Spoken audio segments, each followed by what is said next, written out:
Fort Worth, Texas, December 23, 1974. The air was crisp, filled with the anticipation of Christmas.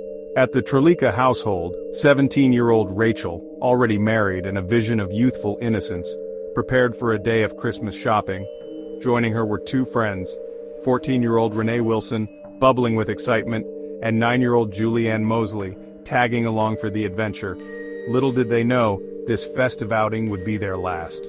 The trio piled into Rachel's beige Oldsmobile 98, its spacious interior a familiar haven for their teenage conversations and shared dreams. Their first stop was an Army-Navy surplus store, a treasure trove for unique gifts. Laughter filled the car as they crossed another destination off their list, heading towards the bustling Seminary South Shopping Center. The mall hummed with holiday cheer, a symphony of carols, chattering shoppers, and the tempting aroma of cinnamon and pine. Rachel, Renee, and Julie navigated the crowded aisles, their arms laden with brightly wrapped packages. Witnesses later recalled seeing the girls, their smiles as bright as the twinkling Christmas lights, seemingly carefree and enjoying their day. As the afternoon deepened, the girls made their way back to the parking lot, their shopping spree complete. The familiar sight of Rachel's Oldsmobile parked near the Sears store brought a sense of relief. They loaded their purchases, the weight of their bags a testament to their successful outing. But something was wrong. Terribly wrong. Minutes turned to hours, and the girls failed to return home. Worry gnawed at the edges of their family's Christmas cheer. Where could they be? Had they decided to extend their shopping trip? As darkness fell, a chilling realization swept over their loved ones. Something was terribly wrong. Rachel, Renee, and Julie had vanished without a trace. Frantic calls were made. Friends and neighbors joined the search, their faces etched with concern. The girls were responsible teenagers, not prone to reckless behavior. The thought of them running away, especially so close to Christmas, seemed unfathomable. Their families clung to a sliver of hope, praying for their safe return. The next morning, a glimmer of hope emerged, tinged with a growing sense of dread. Rachel's Oldsmobile, the vessel of their last known whereabouts, was discovered in the Sears upper-level parking lot. The car, a beacon of familiarity in the face of agonizing uncertainty, held both answers and more questions.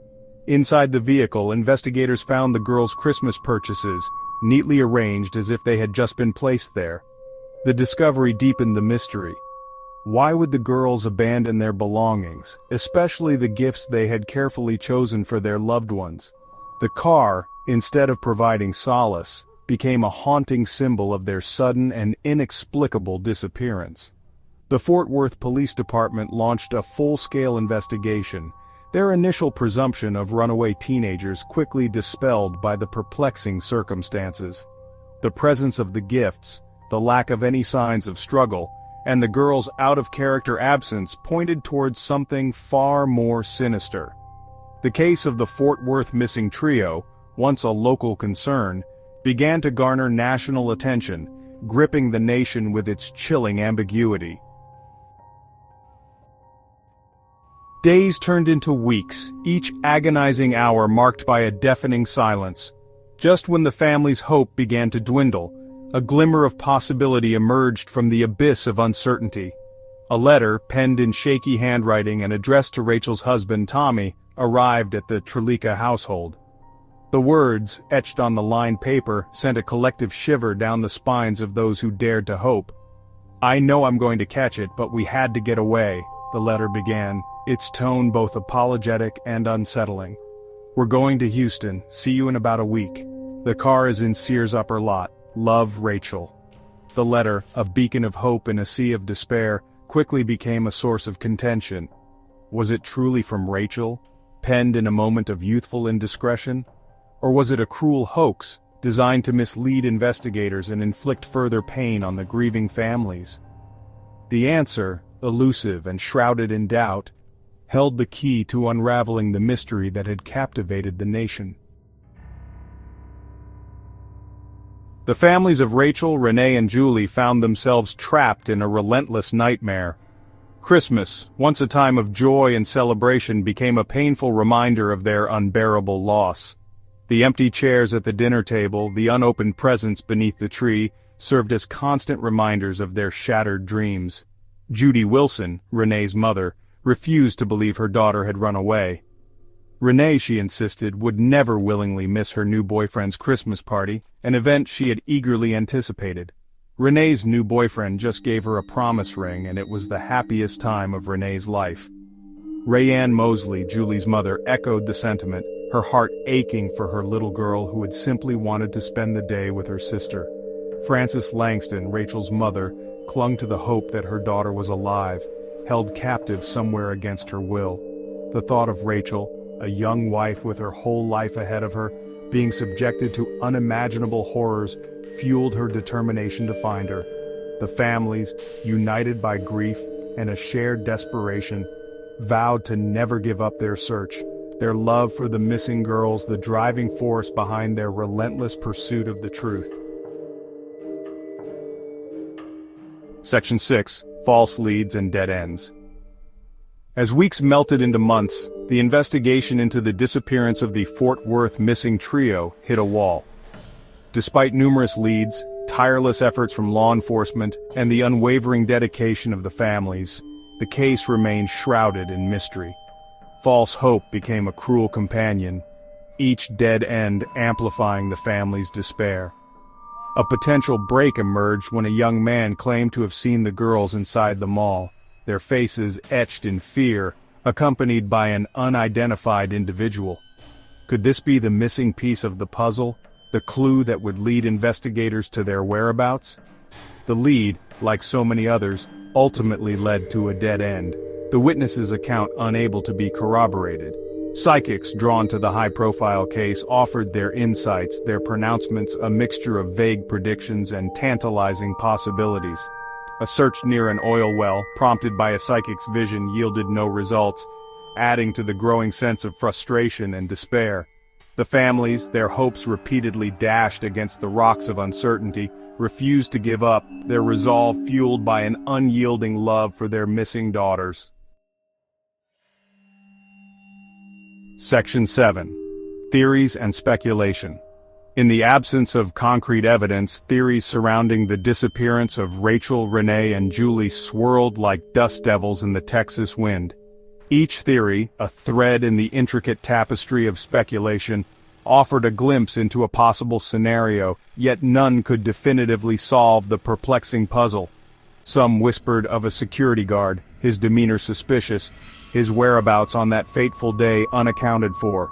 Could he have used his position of authority to abduct the girls, his motives as murky as the December night they vanished?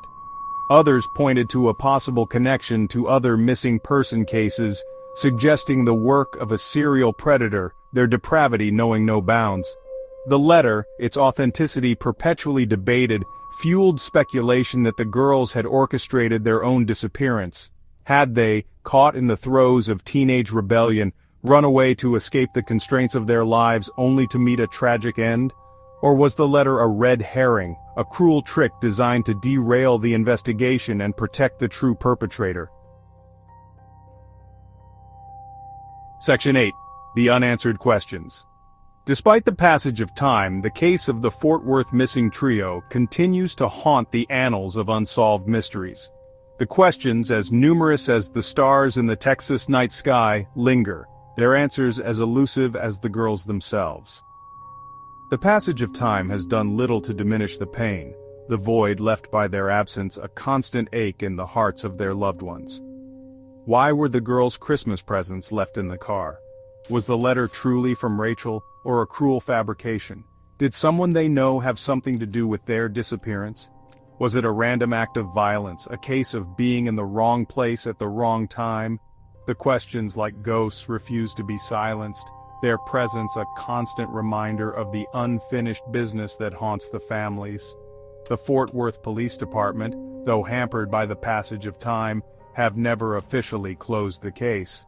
The missing trio, forever young in the minds of those who loved them, remain frozen in time, their fate a chilling reminder of the darkness that can lurk beneath the surface of ordinary life. The hope, though faint, flickers still, fueled by the belief that one day the truth will be revealed. Section 9. A Glimmer of Hope. Today, over 4 decades later, the families of Rachel, Renee, and Julie cling to the hope that their daughter's case will be solved. Advances in DNA technology, the tireless efforts of cold case detectives, and the unwavering support of a community that refuses to forget offer a glimmer of hope in the face of overwhelming despair. The National Center for Missing and Exploited Children, along with dedicated online communities and amateur sleuths, continue to keep the case alive, their efforts a testament to the enduring power of hope and the refusal to let the girls be forgotten.